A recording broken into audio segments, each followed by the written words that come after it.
We know that music has always been important to humans. The oldest musical instruments to be found are bone pipes from 40,000 years ago. What would the music sound like? Andrew Bomford's been listening.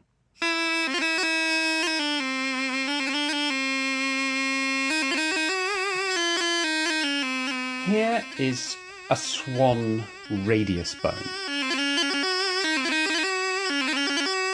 This is a reproduction from a find in the Gießen cave in southwestern Germany, carbon dated to round about 35,000 years ago.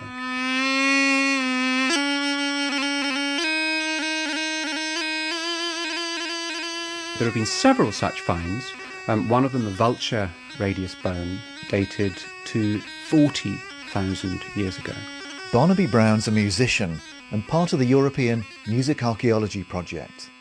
So clearly, when Homo sapiens sapiens first emerged in Middle Europe, music was already part of what we did as humans. And I think it's what makes us human. This was a time when ancient humans were moving through Europe as the ice sheets receded.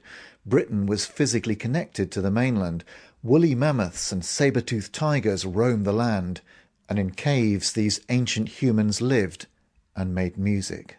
People were living in caves, but mostly just in the entrances. It was too dark at the back to live, and then occasionally they were venturing into these dark spaces at the back, but only probably for special ritual events, rites of passage. Rupert Till from the University of Huddersfield is also part of the project. Rupert thinks it's important to hear the music in the context it would have been made. So researchers go into some of these ancient spaces where cave paintings and artefacts have been found, and they play the music there. But Rupert also uses his skills as a music technician to digitally reproduce the acoustics of caves. We can take the sound of a bone flute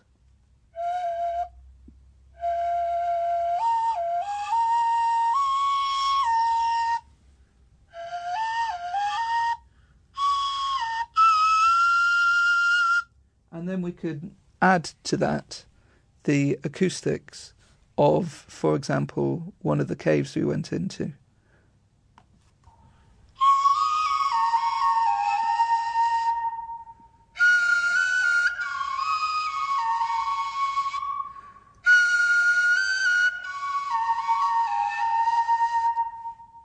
That was a cave called La Pasiega, which was a very long tunnel. But that isn't something you've recorded in a cave. You've digitally recreated the cave. So we made the original recording of the bone flute in the recording studio, and then digitally we added the acoustic impulse response of the cave.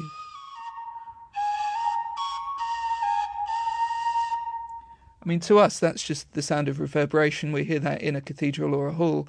But if you've never heard that before, that's a very strange alien space, and it becomes a very special, kind of perhaps ritualised place. Other instruments were much simpler. Rocks made good drums, and seashells great percussion,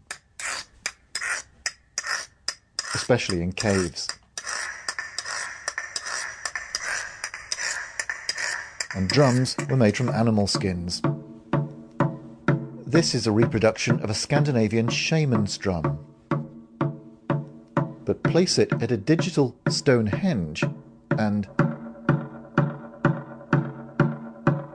Even if you go to Stonehenge today, usually people just look at it.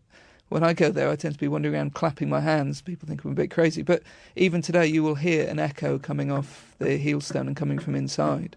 And when all the stones were there and they were a complete circle, it would have had quite an effect.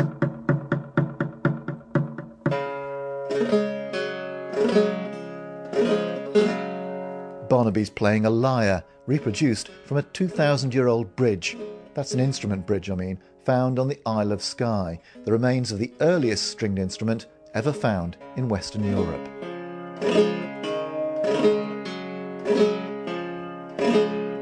It's a project making connections with our ancient past and telling us something about who we are now. The similarities between our cultures today and the culture of humans 40,000 years ago, I find really fascinating.